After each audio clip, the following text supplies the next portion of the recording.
오늘도 말씀을 깨닫는 은혜와 함께 하나님 나라를 누리는 복이 있기를 주님의 이름으로 축원합니다. 역사적으로 보면 필연적으로 벌어지는 두 계보의 충돌이 있어요. 그래서 이 모든 것은 이미 아담 이후에 범죄한 인간에게 생겨나게 되어진 것이죠.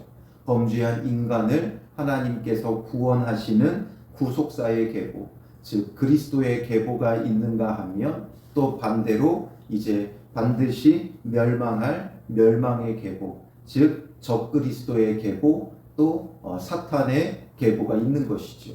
그래서 가인과 아벨 셋으로 나누어지죠. 가인의 계보 또 아벨을 잇는 셋의 계보가 있었던 거예요. 이건 이미 범죄한 인간에게 하나님께서 말씀하신 바고 또 그 가운데 하나님의 구원이 있음을 말씀하신 원시복음이라 할 수 있는 창세기 3장 15절부터 일어나는 일이에요. 창세기 3장 15절에 보면 내가 너로 여자와 원수가 되게 하고 내 후손도 여자의 후손과 원수가 되게 하리니 여자의 후손은 내 머리를 상하게 할 것이요 너는 그의 발꿈치를 상하게 할 것이니라 하시고, 바로 내 후손과 여자의 후손으로 나뉜다라는 거죠. 여자의 후손으로 오실 그리스도의 계보와 또 내 후손, 뱀의 후손, 사탄의 후손, 멸망의 후손으로 나뉘어질 것인데, 그 가운데 여자의 후손으로 오신 그리스도께서 사탄의 머리를 밟고 우리에게 구원을 베푸실 것이고, 그런 가운데도 사탄은 그리스도의 발꿈치를 무는 발 뒤꿈치를 무는 그런 역할을 하는 거예요.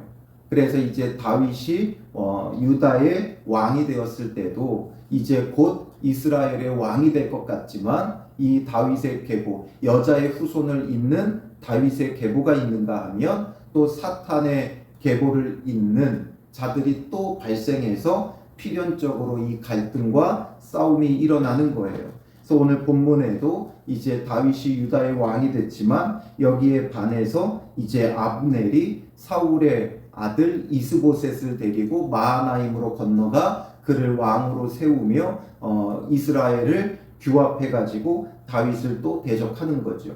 그런 가운데 이제 지금 오늘 본문에는 넬의 아들 아브넬과 사울의 아들 이스보셋의 신복들이 마하나임에서 나와 기브온에 이르러 진을 치게 되어져요.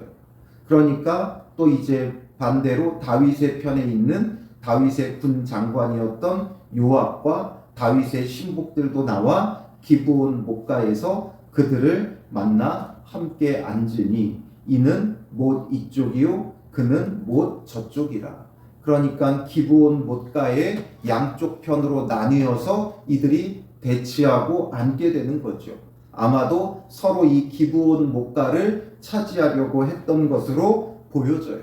이 기브온 못은 가나안 정착 초기 때부터 있었던 거예요. 가나안 정착 초기에 부족한 용수를 이제 공급하기 위해 설치한 급수 시설이지요. 그러니까 자연적인 연못, 못가가 아니라 인공적으로 만들어 놓은 급수 시설이에요. 왜냐하면 이 지역은 이 광야 지역이니까 물을 구하기가 쉽지 않고 건기와 우기가 있기 때문에 우기 때 내리는 그 비를 저장하는 이런 용수 시설들이 이제 일찍부터 곳곳에 만들어졌는데, 특히나 이 기브온 목가는 고고학적으로 지금 발견된 것에 의하면 깊이가 25m나 돼요. 깊이가 25m고 직경이 11m 정도 돼서 한 5,000명이 사용할 수 있는, 평상시에 이제 5,000명을 수용할 수 있는 그런 규모의 이제 못가였어요. 그러니까 상당히 큰 못이었고, 그러므로 이 기브온 못가에 살게 되어진다면 이제 외부로부터 어떤 적이 침입해가지고 둘러치고 이제 한달지라도 그 5,000명이 그 안에서 물을 걱정할 필요 없이 버틸 수 있는 아주 요충지의 역할을 하는 곳이에요. 그러니까 이제 서로 이 기브온 못가를 차지하려고 이제 대치해 있는 것이죠. 우리나라도 역사적으로 보면 삼국이 계속 끊임없이 뭘 차지하려고 애썼어요? 한강을 차지하려고 했었죠. 그래서 그랬던 것처럼 이들도 지금 이제 이 기브온 못가를 아주 중요한 전략적 요충지로 생각하며 서로 차지하려고 대치하며 있었던 거예요. 그러나 이것은 단순히 그냥 표면적으로만 차지하기 위해서가 아니라 이미 내려오는 이 영적인 계보의 그 대치 상황을 우리에게 말해주려고 하는 거예요. 그때 이제 아브넬이 요압에게 말해요. 14절에 보면 원하건대 청년들에게 일어나서 우리 앞에서 겨루게 하자. 청년들, 그러니까 대표들을 세워서 우리 앞에서 겨루게 하자. 그러니까 마치 무엇과 같냐면 전쟁을 도두는 자와 같은 거죠. 그래서 앞서서도 다윗이 골리앗과 대치하며 이제 앞장서서 이 둘이 먼저 싸웠던 것처럼 이제 우리 대표들이 나와서 먼저 다투게 하자, 싸우게 하자, 겨루게 하자, 이렇게 지금 아브넬이 제안하고 있는 거예요. 이건 철저하게 무슨 방식이에요? 사탄의 방식이에요.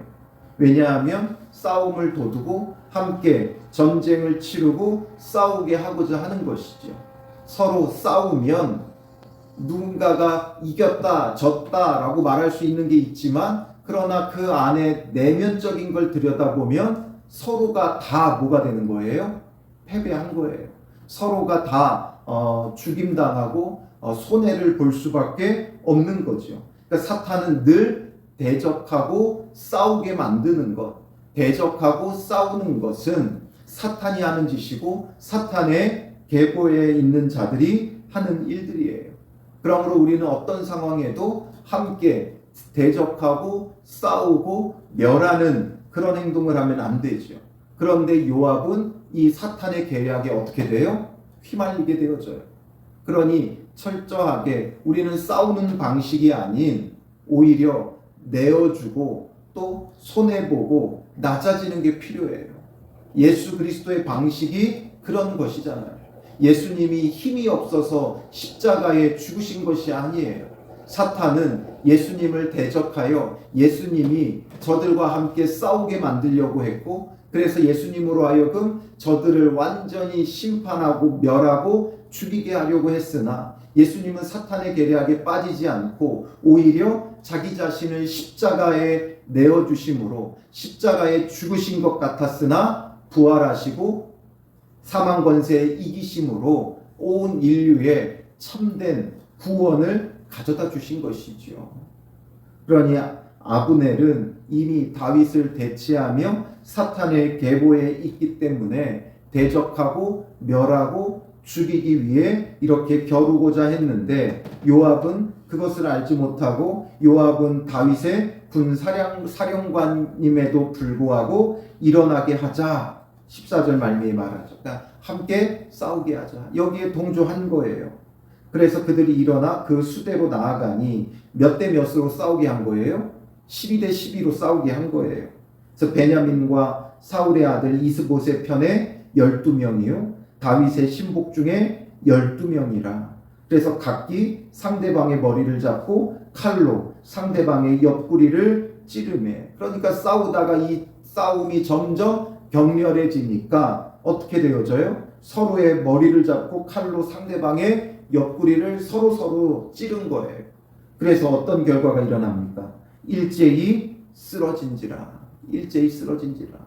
12명씩 나와서 싸운 건 왜 12명씩 나왔겠어요? 뭐 필요한 대표의 숫자를 뽑았을 수도 있지만 10이라는 숫자는 이스라엘 12지파를 말하는 경우가 있어요. 그러니 이스라엘 12지파를 대표할 자들이 나와서 싸움으로써 12지파, 그러니까 이스라엘 전체의 통치권, 지배권을 놓고 겨루어보자라는 것이죠.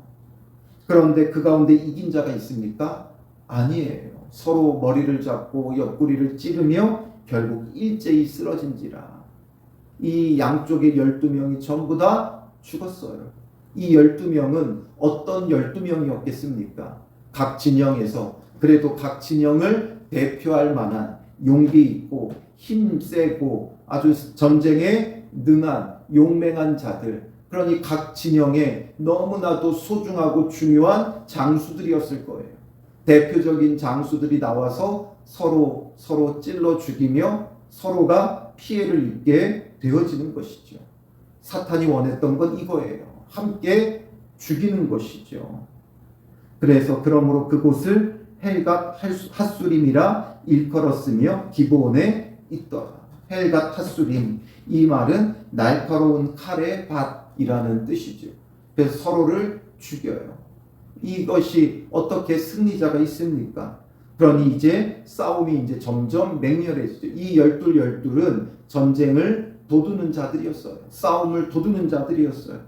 그러니 이제 각자 자기들 편이 죽어나가니까 이제 대치하며 더 격렬하게 싸우게 되어졌고, 그 가운데 이제 17절에 보면 아브넬과 이스라엘 사람들이 다윗의 신복들 앞에 패하니라. 그래서 이제 다윗 진영이 승리를 하게 되어져요. 그런데 그곳에 스루야의 세 아들 요압과 아비새와 아사헬이 있었는데, 스루야의 세 아들 요압, 아비새, 아사헬, 이 셋이 있는데, 스루야는 누구냐면 다윗의 이복 누이예요.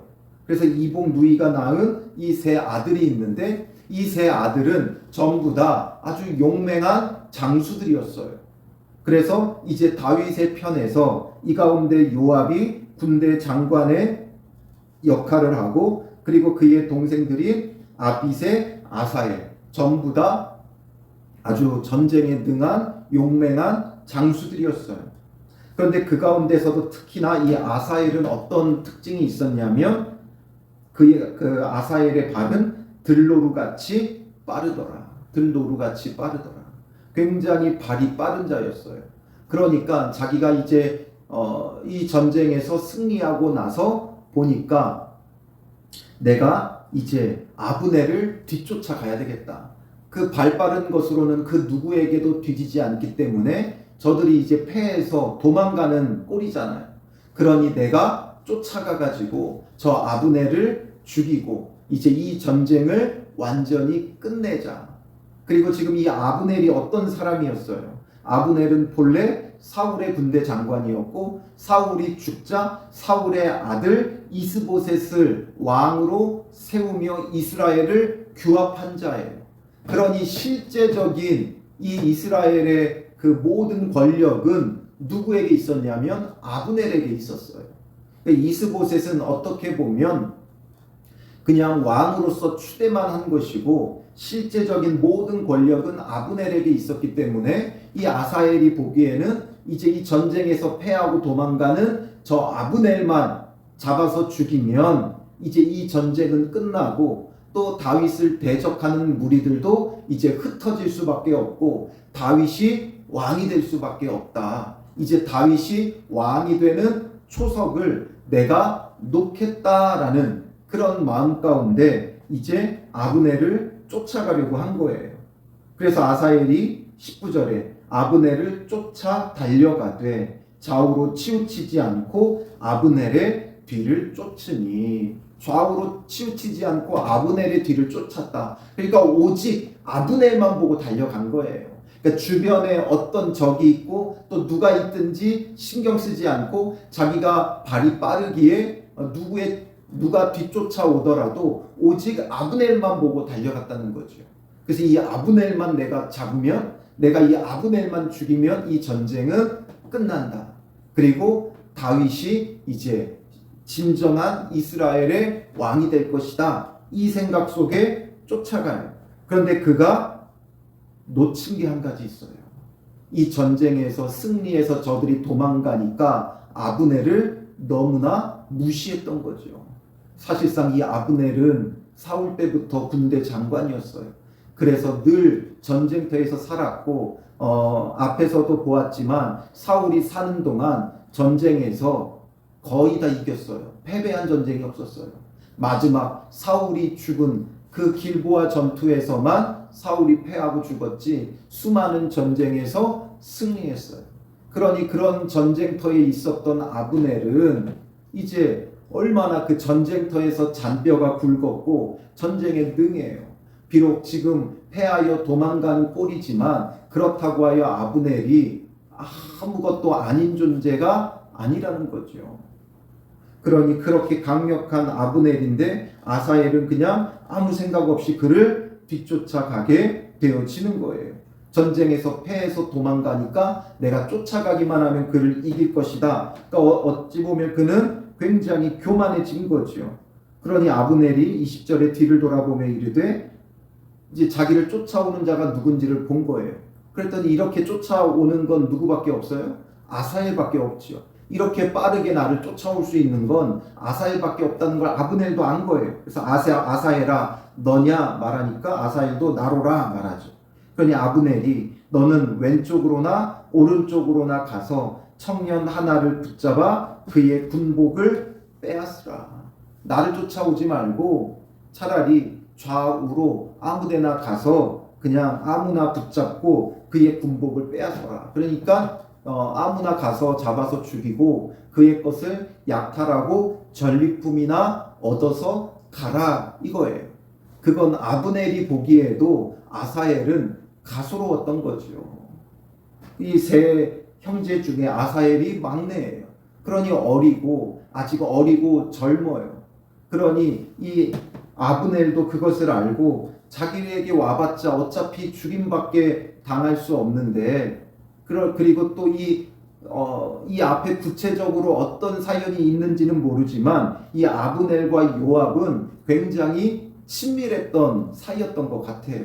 왜냐하면 사울 때부터 전쟁터에서 함께 우정을 나누며 함께 전장에 나갔던 사이이기 때문에 친하고, 그러니까 그 친분 속에 친구의 동생이잖아요. 그러니 친구의 동생이니까 아끼기도 하고 또 그가 자기에게 덤벼드는 게 가소롭기도 하고, 그러니까 나를 쫓아오지 말고 너는 그냥 아무나 하고 싸워라. 그리고 이겨서 그 전리품이나 빼앗아 가라. 이렇게 말하는 거죠.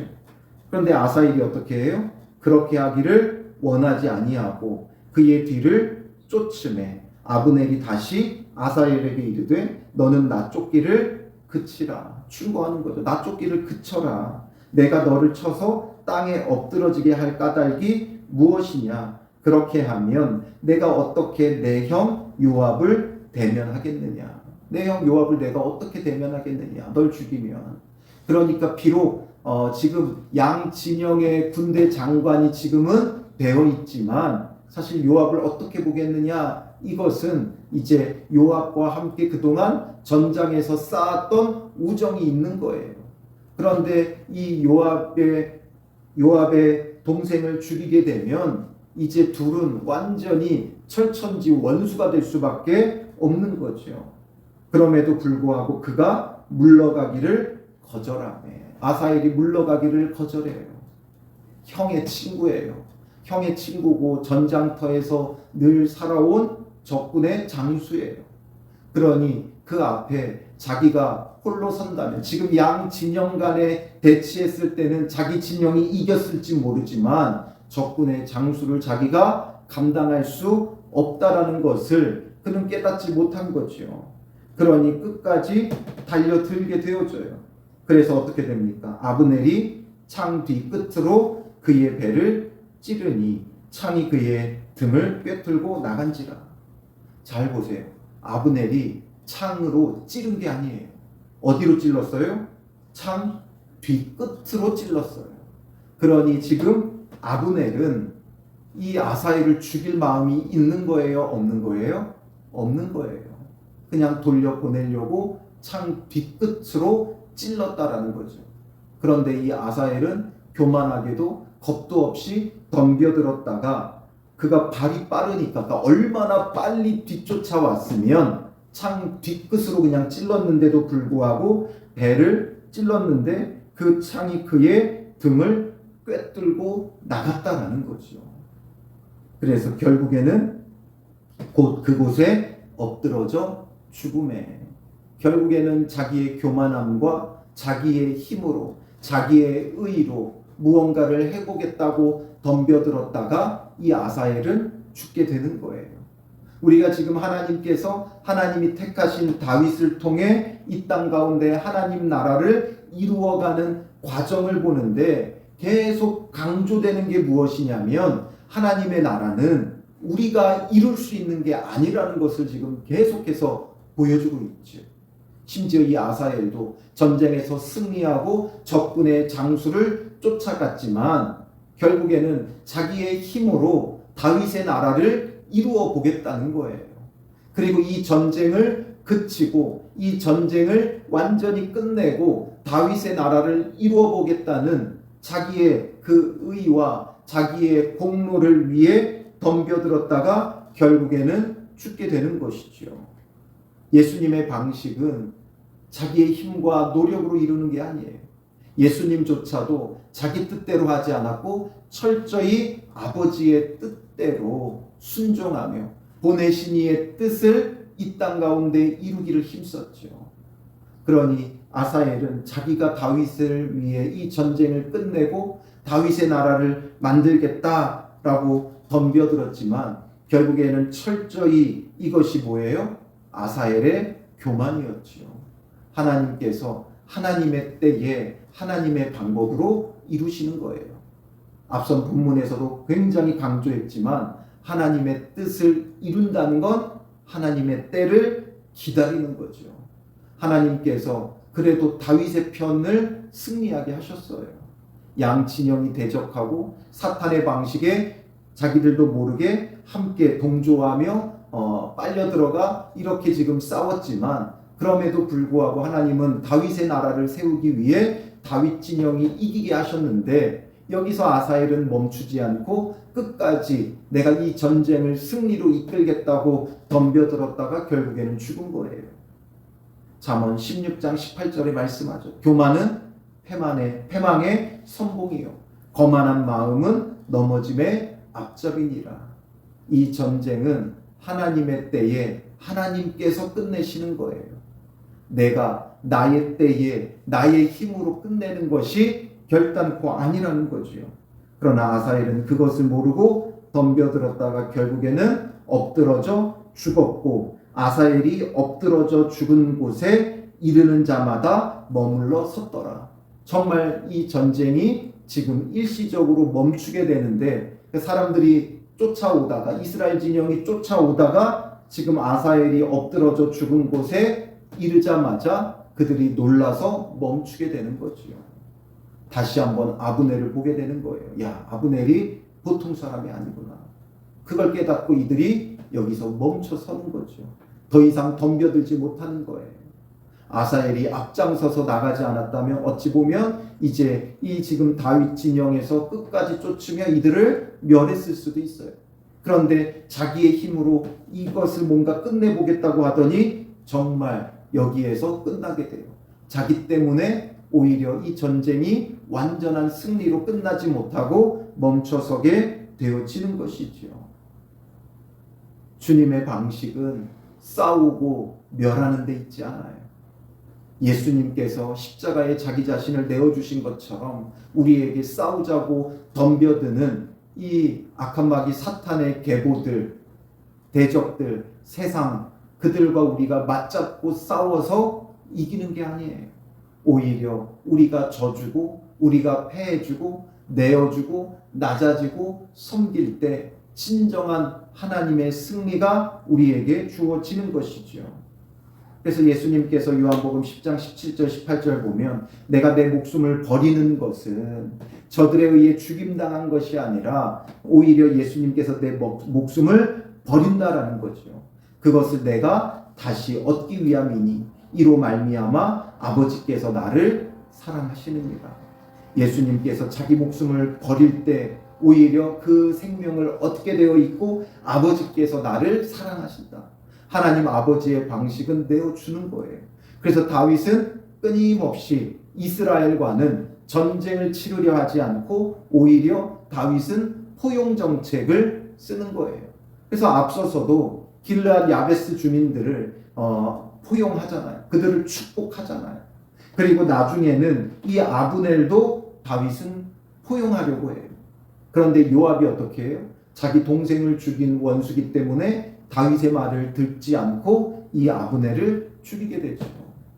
다윗은 철저히 그리스도의 길을 따르며 이스라엘에 대해서는 포용 정책을 펼쳐요.